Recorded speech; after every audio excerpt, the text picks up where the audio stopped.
Fala galera, como é que vocês estão? Dá um feedback aí para ver se tá bom o som, se tá bom a imagem. Vamos começar então.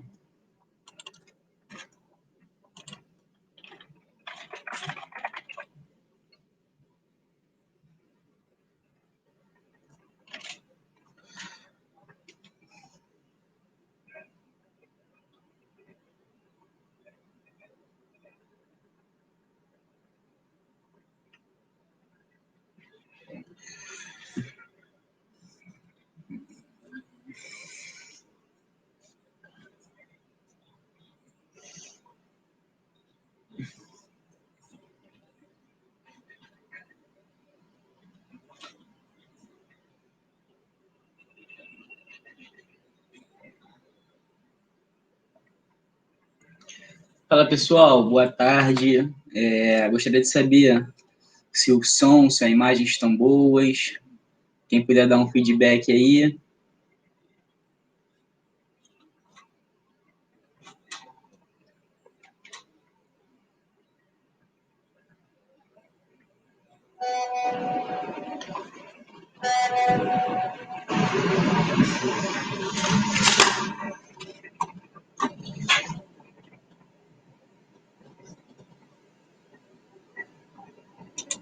Fala Caio, beleza?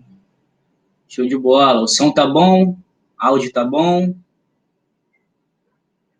Tudo ok? Júlia, Lucas, perfeito. Então tá, galera. Vou dar vou começar então, tá? Improvisei aqui um pouquinho com um quadro de aula aqui, tá? Pretendo falar hoje uma revisão geral do que a gente já viu até agora e um pouquinho de atualidade, tá?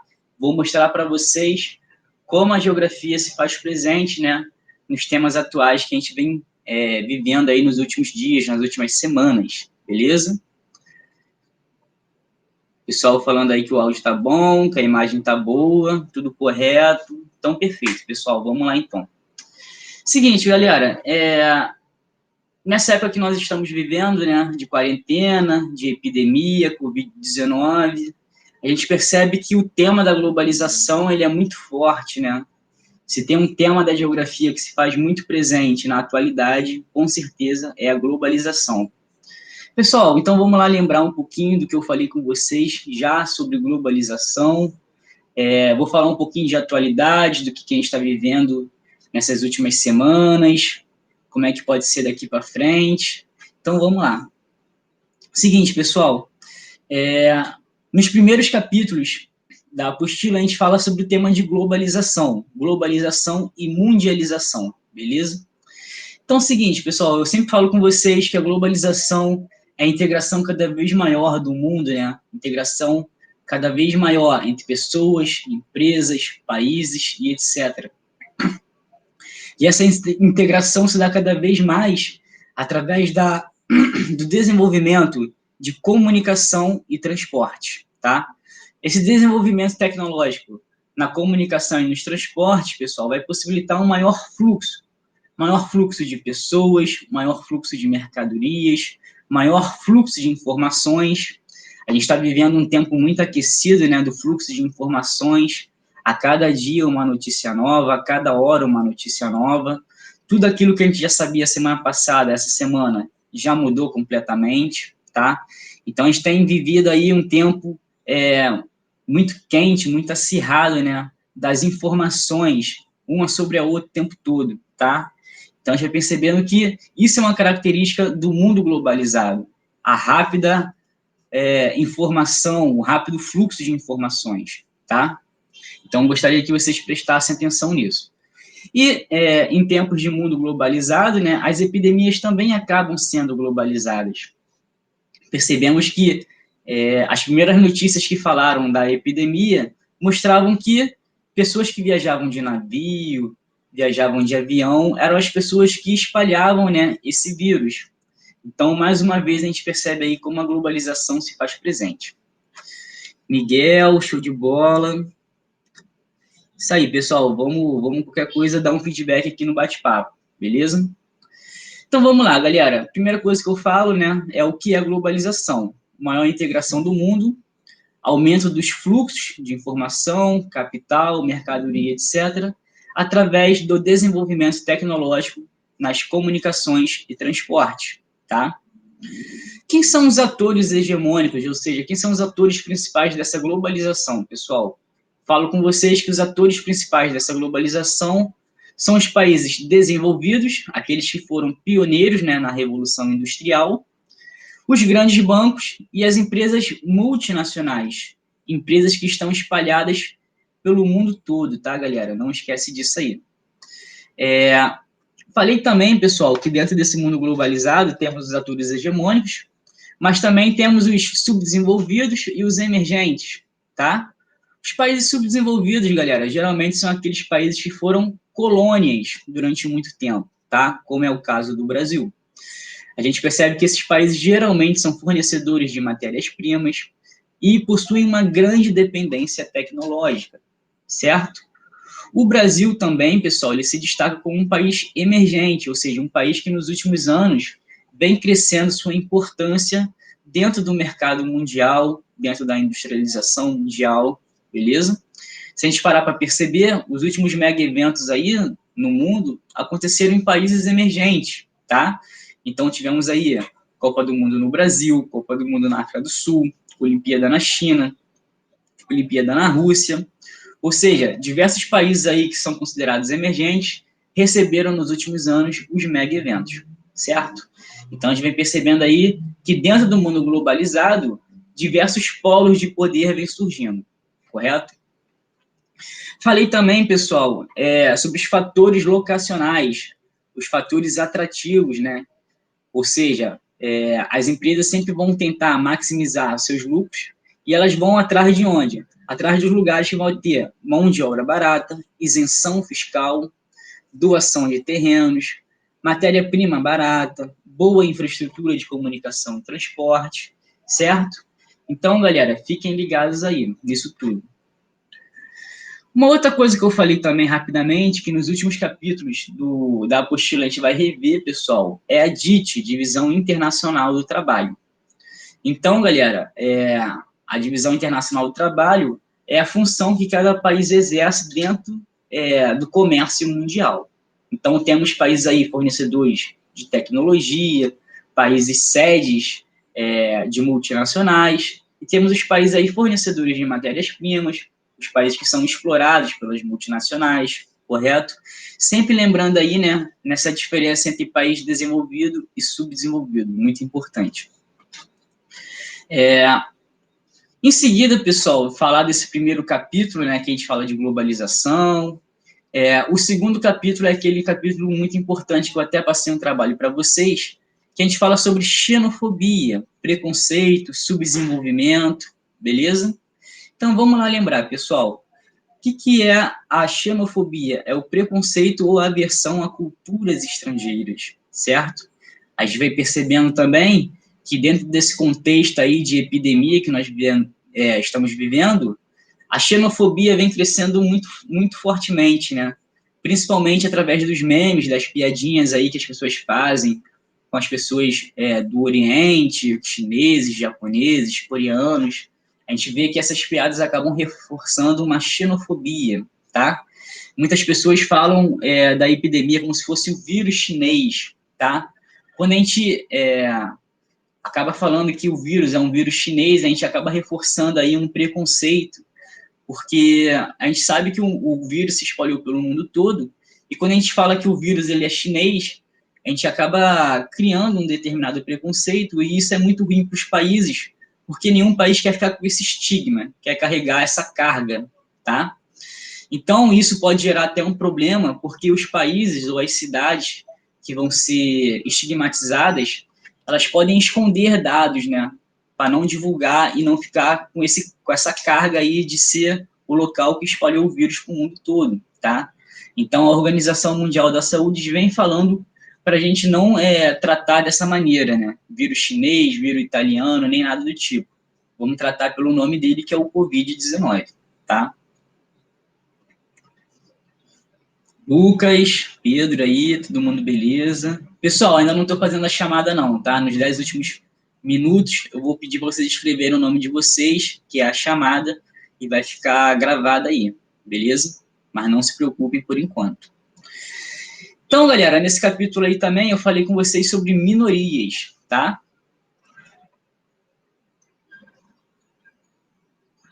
Pessoal, quem está no celular, de repente não consiga comentar pelo bate-papo, mas não faz mal, tá? Pelo celular, eu acho que a maioria da galera não consegue ter acesso ao bate-papo e escrever ali. Só quem está tendo acesso pelo computador. Se eu não me engano, é isso, tá? Na última live que eu fiz também aconteceu isso. Mas não se preocupe, tá? Não se preocupe. Então, pessoal, eu falei com vocês também sobre minorias. Prestem atenção, porque nas ciências sociais, quando a gente fala de minorias, não estamos falando de uma certa quantidade matemática, não é um conceito matemático, tá? Ser minoria não é estar em menor número. Ser minoria, na verdade, é estar em menor representação social ou política, tá? São grupos aí que são desprivilegiados, grupos excluídos socialmente falando, tá? Então, eu mostrei para vocês lá na aula, lá no caderno de vocês também já está anotado, que, por exemplo, na sociedade brasileira, mais de 50% da nossa sociedade é composta por mulheres. Quando a gente vai ver esse número no Congresso Nacional, a gente percebe que o número de mulheres no Congresso é abaixo de 20%. Então, mesmo sendo maioria no total da população brasileira, as mulheres acabam sendo uma minoria social e política, devido à sua baixa representação, tá? Então, a mesma coisa que eu falei com a população negra, aproximadamente 55% da população brasileira é considerada negra ou parda. Quando a gente vai olhar isso no Congresso Nacional, a gente percebe que a representação da população negra é abaixo de 5%, pessoal. Então, os negros também são considerados uma minoria por causa disso. São um grupo que são desprivilegiados, tá? Socialmente e politicamente falando. Grupos que possuem pouca representação. Galera, fica tranquilo. Quem não conseguir falar no bate-papo aí, depois a gente dá um jeitinho, tá? No momento, pessoal, não estou fazendo a chamada é só nos 10 últimos finais. 10 minutos finais, tá? Então, galera, não esquece aí, tá?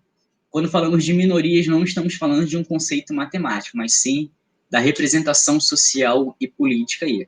Então, a gente pode considerar que mulheres são minorias, negros são minorias, tá? Religiões de matriz africana também são minorias, e assim por diante, beleza? Grupos LGBTQIs também são minorias, então prestem atenção que eu até passei para vocês um trabalho a respeito disso, que depois, lá na frente, a gente vai ver como é que vai ficar isso. Não se preocupem no momento. Então, pessoal, vamos lá. Já falei do capítulo 1, do capítulo 2, que a gente falou de minorias, xenofobia e etc, tá? No capítulo 3, pessoal, eu falo com vocês sobre a formação do capitalismo, tá? Então, prestem atenção. O capitalismo, na verdade, é um sistema econômico que vai se basear na propriedade privada, onde o burguês ele é dono dos meios de produção. O que são meios de produção? Grandes fazendas, máquinas, fábricas e etc. Tá? Quem é dono disso consegue produzir bens materiais para a sociedade e isso é um burguês. Pessoal, o que eu falei nessa matéria com vocês? O importante é o que? A gente entender a evolução dos processos produtivos, tá? Antigamente, antes da Revolução Industrial, a gente percebia que o artesão ele fazia tudo. Então, o artesão ele estava responsável por todas as etapas do processo produtivo, tá? O artesão, se ele produzia sapatos, por exemplo, ele estava responsável por colher a matéria-prima, transformar a matéria-prima, confeccionar o sapato e vender o sapato, tá? Então, ele estava responsável por todas as etapas do processo produtivo. O que o burguês começa a pensar? O burguês é o comerciante da época, né? O que ele começa a pensar? Ele pensa que ele pode dividir essas etapas, deixar uma pessoa responsável por cada etapa. Então, o que ele faz? Ele deixa um cara só responsável para colher a matéria-prima, um outro só para processar a matéria-prima, um outro para confeccionar o sapato e o outro só para vender. Então, ele vai dividindo as etapas, tá? E ele percebe que, a partir do momento que ele divide em etapas, cada um sendo responsável pela sua parte, a produtividade aumenta, tá? Então, esse conjunto de artesãos dentro de uma oficina, cada um fazendo a sua parte, a gente vai chamar de manufatura, tá? Manufatura. A partir de 1750, nós temos a Revolução Industrial e agora nós vamos ter a maquinofatura, ou seja, a produção feita a partir de máquinas. E, é claro, a partir das máquinas, a produtividade, né, vai crescer muito. Não só a produtividade, mas também como a qualidade dos produtos vai acabar crescendo, tá? Então, não se esqueçam, o artesão ele era responsável por todas as etapas do processo produtivo. O burguês ele começa a separar essas etapas, cada um deixando sua função, produtividade aumenta. E a partir da Revolução Industrial nós temos o quê? A maquinofatura, a produção através das máquinas, correto? Então a gente vai perceber que a produtividade cresce bastante nessa época aí. A velocidade da produção vai crescer bastante. Então, pessoal, eu falei com vocês sobre as fases, né, desse capitalismo aí que ele vai evoluindo ao longo do tempo.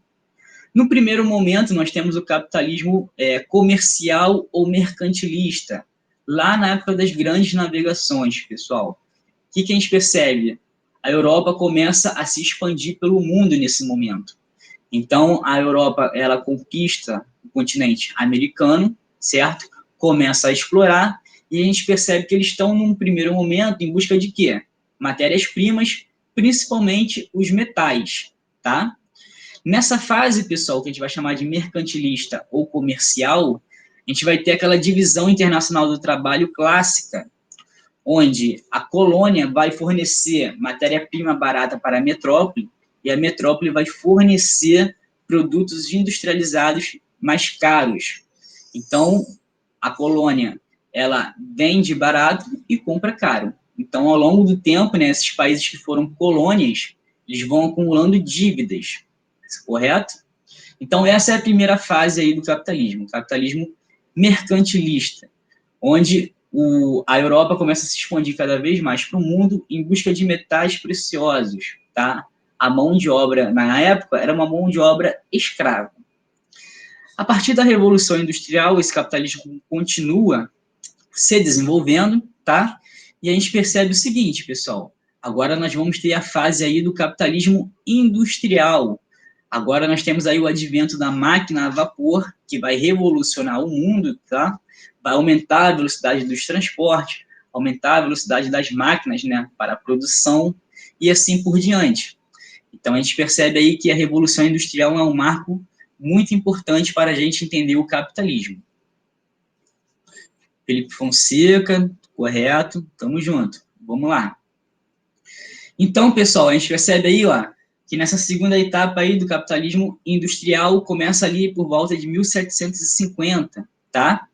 Nós vamos ter ali como principal fonte energética da época o carvão mineral, tá? Muito utilizado nas máquinas e nos transportes da época.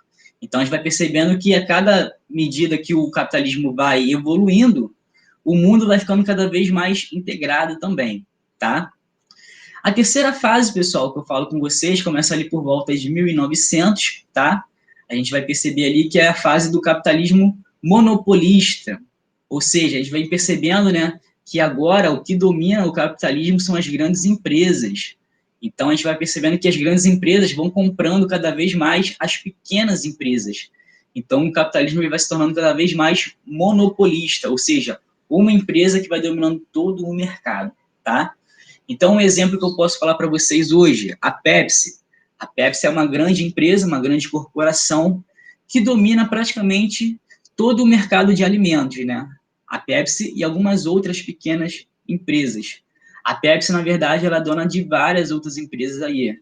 Então, a Pepsi ela é dona do Burger King, ela é dona do KFC, ela é dona da Elma Chips, tá? Então, a gente vai percebendo que as grandes empresas vêm controlando cada vez mais as pequenas empresas. Então, o capitalismo ele vem se tornando cada vez mais monopolista, tá? E nesse momento, pessoal, aí da terceira fase do capitalismo, a gente vai percebendo aí que as empresas, né, vêm dominando a política, o cenário político total, beleza? Mais tarde, pessoal, lá por volta de 1970, né, a gente percebe que o capitalismo ele acaba se renovando mais uma vez. Nós vamos ter agora a fase informacional do capitalismo, onde a informação é a principal mercadoria a ser vendida, né, nesse capitalismo. Então, a tecnologia da comunicação é uma forte aliada nisso tudo. Então, vamos parar para pensar rapidamente. O que a Google vende? Ela vende sapatos, vende mochila, vende roupa, ela vende esse tipo de mercadoria? Na realidade, não. O que ela vende, pessoal? Ela vende informação, aplicativos, plataformas. Então, essa é a característica do capitalismo atual, tá? A informação como principal meio aí para a sua veiculação. Então, prestem atenção. Antigamente, pessoal, até antes de 1970, a gente percebia o seguinte: o capitalismo ele produzia em grandes quantidades, estocava também em grandes quantidades, e isso gerava alguns problemas, tá? Muitos produtos ficavam encalhados, desvalorizados. Então, a partir de 1970, né, com essa nova fase do capitalismo informacional, a gente percebe o seguinte: agora os produtos são feitos de acordo com a demanda, de acordo com o gosto do cliente.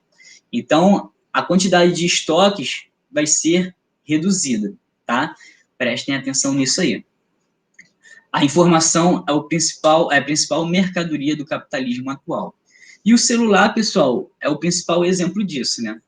É um objeto totalmente informacional. A gente está toda hora buscando informações ou dando algum tipo de informação. Já falei com vocês em sala de aula que quando a gente está nas redes sociais, né, a gente está toda hora recebendo informação e também dando informação. Quando você clica lá em curtir ou em seguir, você está dando informações do que você gosta de consumir, tá? Então, fiquem ligados nisso aí. Seguinte, pessoal, falei, né, das etapas do capitalismo. Peço que vocês revejam aí o caderno, revejam a apostila, tá? E no capítulo 4 e 5, pessoal, a gente vai falar aí um pouquinho da Revolução Industrial, tá? Então, a gente vai perceber que está tudo integrado aí, tudo interrelacionado. O pessoal está falando aqui.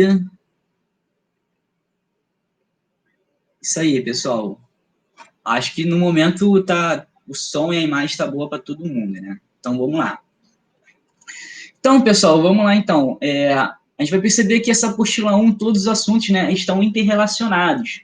Na verdade, é como se fosse um grande assunto só que a gente vai dividindo em etapas. Quando a gente fala de Revolução Industrial, no capítulo 4 e 5 aí da apostila, a gente vai perceber o seguinte: a Revolução Industrial, nós temos 3 principais fases, tá? A evolução do capitalismo, nós temos 4 fases, e a Revolução Industrial, nós temos 3 fases principais. Então, vamos lá, pessoal. A Revolução Industrial, ela começa lá em 1750 com a Inglaterra, tá? Pioneirismo da Inglaterra na Revolução Industrial. Então, devido ao período de colonização, a gente percebe que as potências europeias conseguem acumular matérias-primas e, com isso, fazer seu processo industrial. O primeiro a fazer o processo industrial foi a Inglaterra.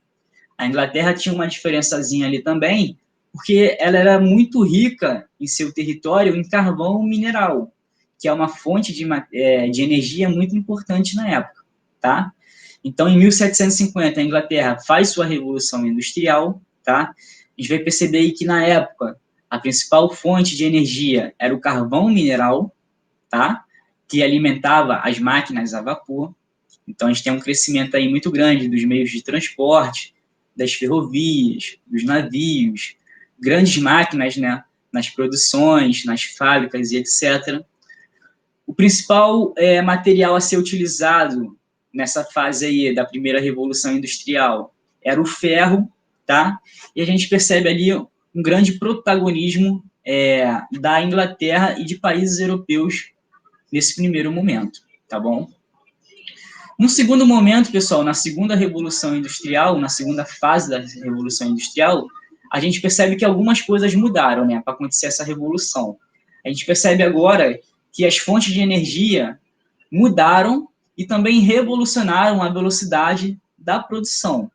Então, na segunda Revolução Industrial, que começa lá em 1850, a gente percebe que o processo de industrialização ele se espalha para diversos países europeus, tá? E também vai se espalhar para países como Estados Unidos e Japão, beleza? Então, fiquem ligados nisso aí.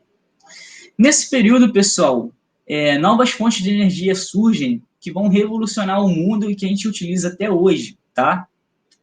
Que é o petróleo e seus derivados e a energia elétrica, galera, tá? A energia elétrica e o petróleo vão revolucionar tudo isso aí. Então, a gente percebe o seguinte, pessoal, a energia elétrica vai facilitar o nosso cotidiano de vida urbana, muito, e também os derivados do petróleo vão possibilitar a formação de novos meios de transporte e fabricação de novas fábricas, tá? De novas máquinas também, e assim por diante. Então, a gente vai perceber que a velocidade da produção, a cada etapa dessa, vai crescendo, tá? O principal material a ser utilizado agora já não é mais o ferro, é o aço, tá? E a gente vai percebendo o seguinte, esse período aí, a gente percebia que a Europa estava disputando diversos mercados consumidores pelo mundo. Então, a gente percebe que a colonização ela ganha uma nova etapa. Países como Inglaterra, França, vão começar a colonizar países do Oriente Médio, países do Norte da África, países da Ásia. Então, muitos desses produtos que eram produzidos nas fábricas eram escoados para essas colônias, tá? Então, a Inglaterra aí tinha a Índia, né, como uma grande colônia que recebia seus produtos industrializados. E essa disputa, pessoal, acabou gerando as guerras mundiais. A Primeira e a Segunda Guerra Mundial foram guerras entre potências, né, industriais que buscavam fontes de matérias-primas e mercados consumidores, beleza? Então, pessoal, fiquem ligados aí.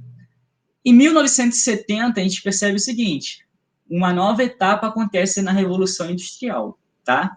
Na primeira e na segunda fase, pessoal, a gente percebeu o seguinte, a produção ela era em massa, em grande quantidade. Então, o trabalhador ele ficava parado, o produto passava na frente dele através de uma esteira rolante e ele fazia ali a sua parte, tá? Muito parecido, pessoal, com um filme que eu passei para vocês lá no ano passado, Tempos Modernos, do Charlie Chaplin, tá? Peço até que vocês deem uma olhadinha, ele está disponível no YouTube. Vejam pelo menos os 30 primeiros minutos do filme, vocês vão entender como funcionava uma fábrica nessa época aí da primeira e segunda Revolução Industrial, tá? Vou até escrever aqui para vocês o nome do filme, tá?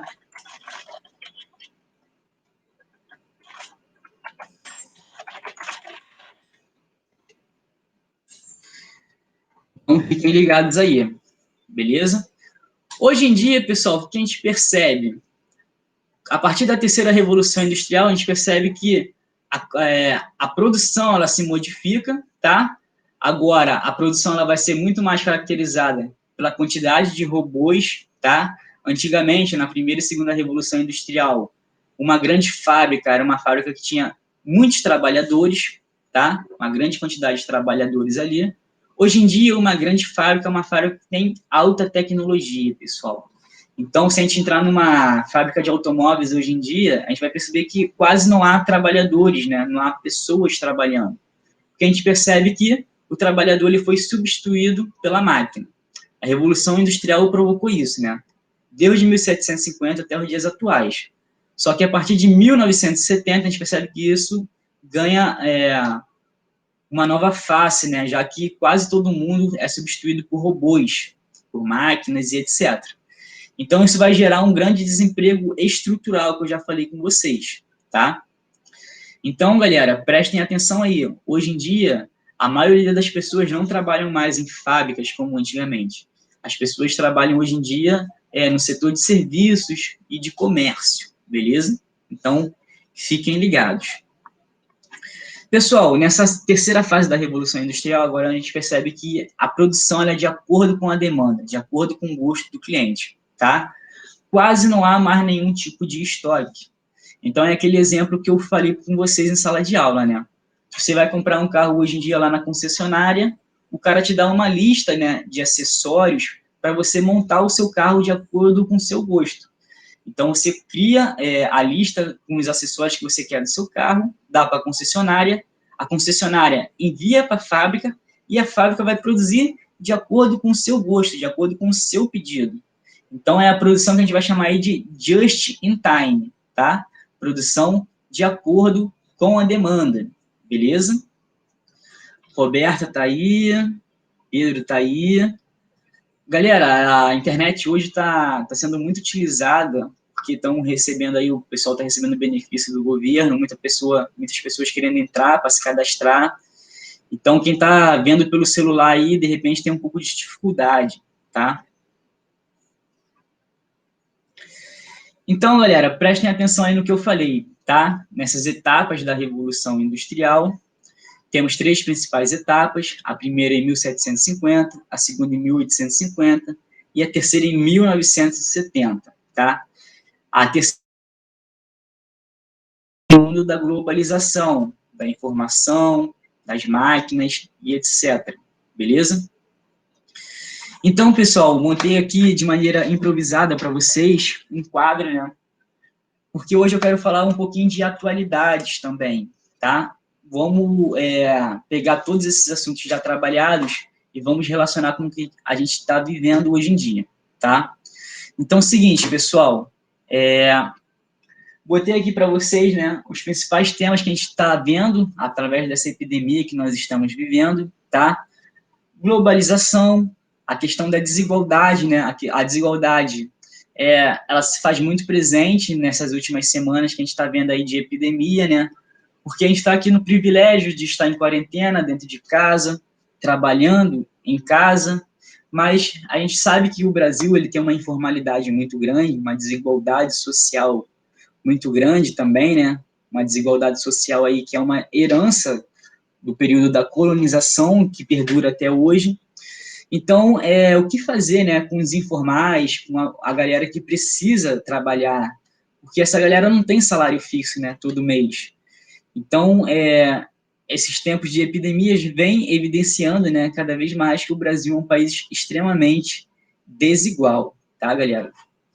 Falei aqui com vocês da questão dos fluxos, né, nesse mundo globalizado, os fluxos são cada vez mais intensos, e a gente sabe que a epidemia se espalhou, né, através do fluxo de pessoas, principalmente através das viagens de avião e das viagens de navio. Então, muitas pessoas que viajaram a negócios para a China, muitas pessoas que viajaram para turismo, né, a Itália, quando voltavam, já voltavam doentes e acabavam espalhando esse vírus. Então, isso está muito relacionado com esse mundo globalizado que a gente vive, onde os fluxos são cada vez mais intensos, tá? Então, é muito difícil hoje em dia controlar uma epidemia num determinado lugar. Ela vai tender a se espalhar muito rapidamente, porque o fluxo de pessoas, mercadorias, informações é muito intenso no mundo globalizado, tá? Pessoal, eu falei com vocês também, né? Botei aqui no quadro para vocês, que dentro desse mundo globalizado que a gente vem percebendo aí, os meios de comunicação vêm falando o seguinte, né, que no mundo todo, até nos países desenvolvidos, que geralmente têm melhores condições de vida, percebemos que há um colapso, né, do sistema de saúde por todo o mundo. Então, a gente percebe aí que os hospitais estão totalmente lotados e, por isso, a necessidade da quarentena, do isolamento social, porque nenhum lugar do mundo está dando conta da quantidade de pessoas hospitalizadas, tá? Então, o isolamento social é muito importante para isso, para diminuir o número de pessoas que vão para o hospital, porque todos os hospitais estão já esgotados, beleza? Outra coisa também, pessoal, que eu botei aqui para vocês é a xenofobia, né? Eu já falei um pouquinho com vocês, mas eu gostaria que vocês prestassem atenção no seguinte, a gente vem percebendo que a xenofobia vem crescendo nesse tempo de epidemia também, né? Principalmente xenofobia com aqueles que viajam para o exterior, ou então com as pessoas de outros países, como italianos, vêm sofrendo uma xenofobia, japoneses, chineses, coreanos, beleza? Já falei isso com vocês, mas prestem atenção aí, tranquilo? Outra coisa que eu quero destacar com vocês, pessoal, que eu botei aqui, é a informalidade e o desemprego, tá? Então, eu falei para vocês que desde o período da Revolução Industrial, o número do desemprego vem aumentando, vemos perdendo espaço para as máquinas. A mecanização da produção é algo muito grande e que vem excluindo aí o ser humano, né, de determinados trabalhos. Então, muitas pessoas hoje ocupam o setor de comércio e serviços. Porém, como o Brasil é um país extremamente desigual, a gente percebe o seguinte: o setor de comércio e serviços vai se destacar pela informalidade. O que é informalidade? É todo aquele trabalho ou emprego sem carteira assinada, tá?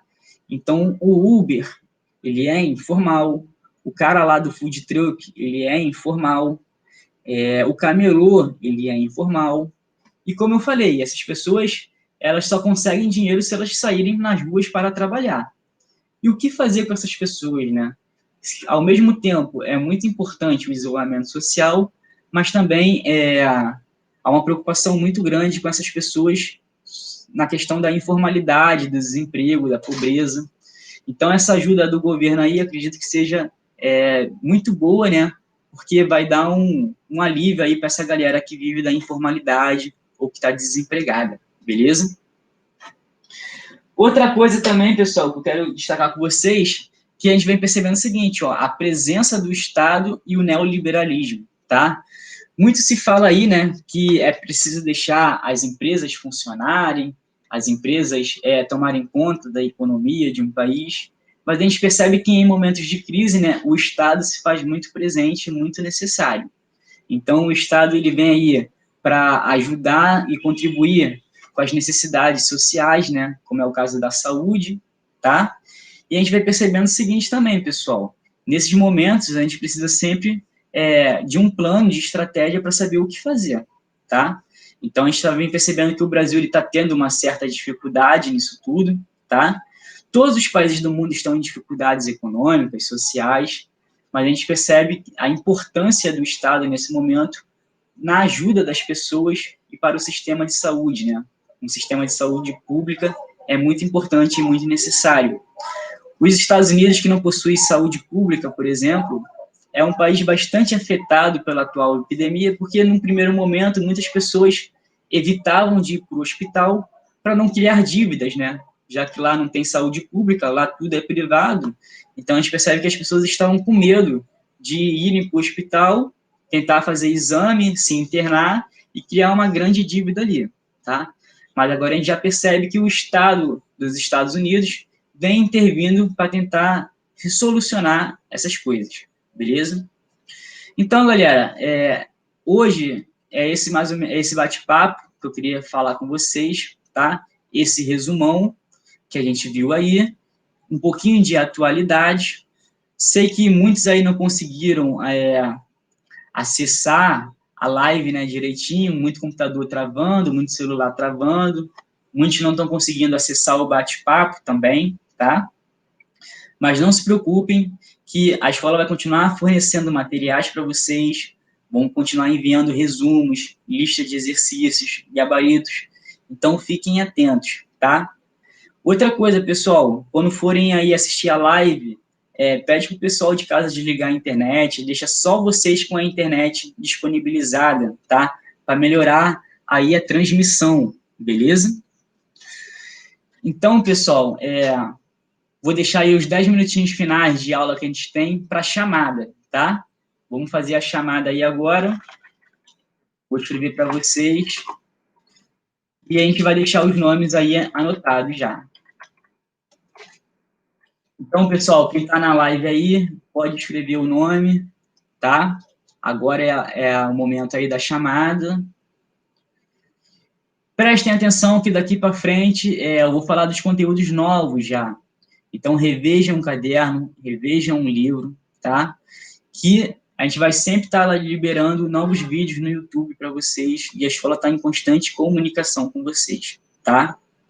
Os últimos 10 minutos, pessoal, é sempre os minutos da chamada, beleza? Pedro tá aí, Caio, show de bola.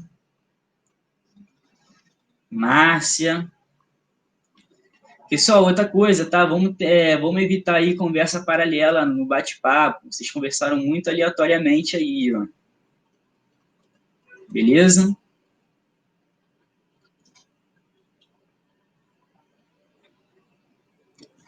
Então é isso, pessoal. Por hoje é só. Eu queria fazer esse resumão com vocês, tá? Globalização, xenofobia, minorias, fases do capitalismo e revolução industrial, tá? Próxima semana, pessoal, vou liberar os conteúdos para vocês aí a partir do módulo 6 da apostila. Então, fiquem ligados aí, tranquilo? Pessoal, por hoje é só. Fiquem atentos que mais lives serão produzidas, tá? Mais materiais serão disponibilizados. E fiquem atentos aí também nos vídeos do YouTube, beleza? Tamo junto. Forte abraço aí, galera.